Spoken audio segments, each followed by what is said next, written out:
Okay, this is the installation video for the Tremedic. The first thing you want to do is take a pencil or other indiscreet marker and mark your spring claw. This is simply so you can get it roughly back to the same place after you replace the anchor. So then what we're going to do is we're going to pop the springs off. And I don't know about you guys, but I made a special tool for pulling these springs. If you look at it, it's just a slotted tip, okay, and an old screwdriver. And grab the spring with the slot, pull it up. 1, 2, 3, just like that.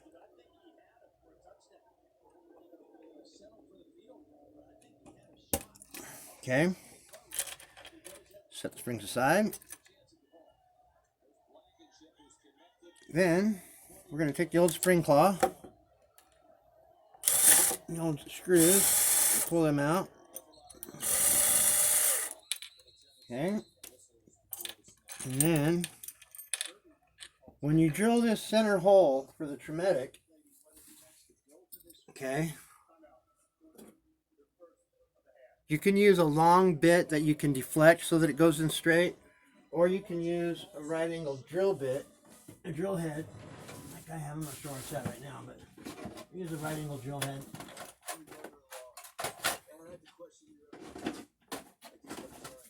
But anyway, that's how you drill that center hole. And you can use one of the old spring claw screws to anchor this back in there. Now, it's important, this is really crucial, that this piece sits all the way to the back and all the way down and tight to the sides inside the guitar. And the reason is we're trying to make as much contact with the guitar body as possible with the brass. Now you see that slides in there nice and tight. Okay. So we'll take one of the old spring claw screws. I'm going to sink it.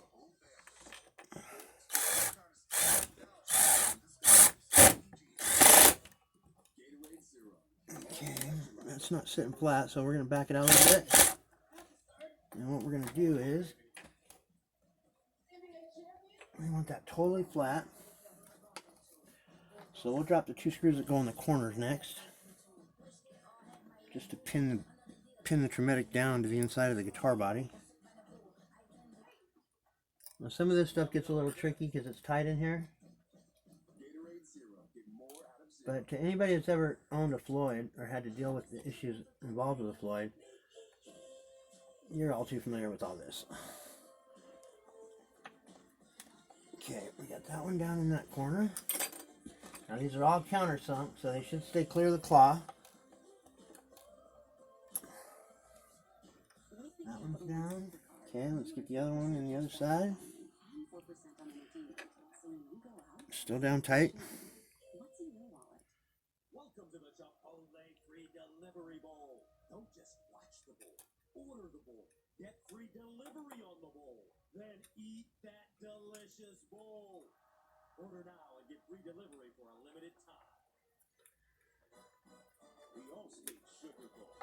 Brought to you by Allstate. Reminding you that football season. Okay, so we're tight to the back. We're tight to the floor.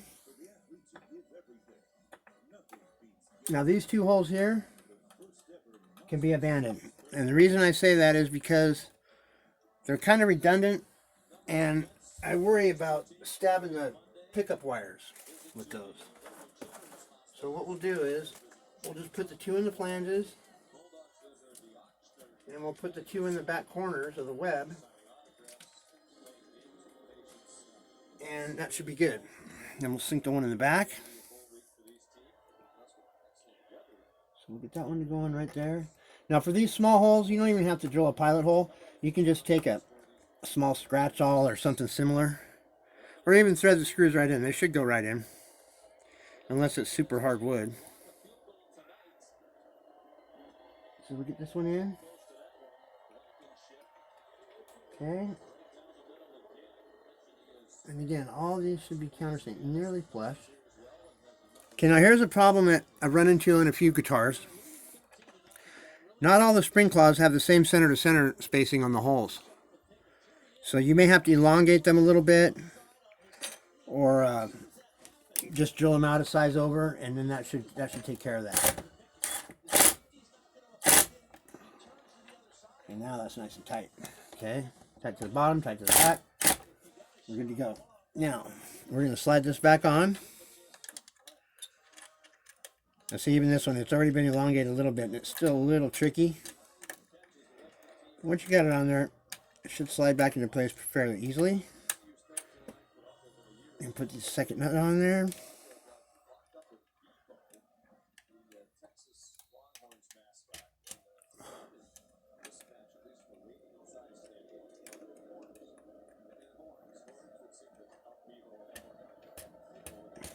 They are kind of a trick to get started, but once they're on there, you're good to go. Now also, these things are somewhat difficult.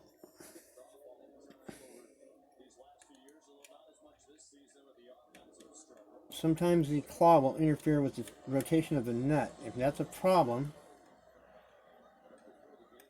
you can usually buy like a thumb nut that'll go on there, and then just turn it with a pair of hemos or something. Okay, now this should be a 9mm.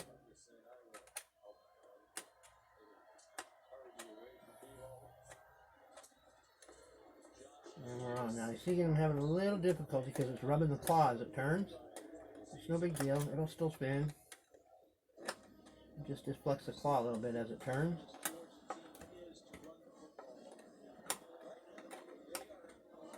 Now, I'm also taking this up right to where the claw was lined up originally.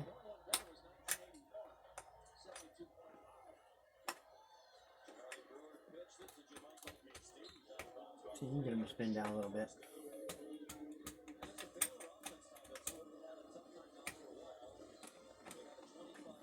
This happens to be a made in Japan Ibanez 470. It's a pretty good looking guitar. It belongs to my friend of mine. Now, if the cavity is too tight, not everybody uses the same template to router out their cavities. If the cavity is too tight, it is better to take a belt sander to the Tremedic. There's enough on the flanges right here, okay, on both sides, that you can take it to a belt sander or a bench grinder like I did, and just take a little bit off the edge. But you want to make sure that radius still matches nice, and you want to make sure you keep it tight. You don't want to take too much off. Now, some people would rather remove a little bit of wood out of the guitar body. That's okay, you can do that.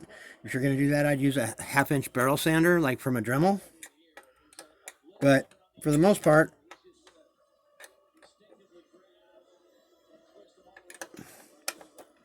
I think it's better to take it out of the Tremedic than out of the guitar body. For obvious, value of the guitar, you take away the value of the guitar. And cosmetically, it just looks better. Not all cavities are the same. Not all spring claws are the same. So you may deal with some fit-up issues. But it can easily be overcome. Okay, now here again, my handy-dandy spring tool that I made. To replace the springs, you just take the slot, okay, you grab the loop of the spring with that little slot, take it up and over the hook, and it's on.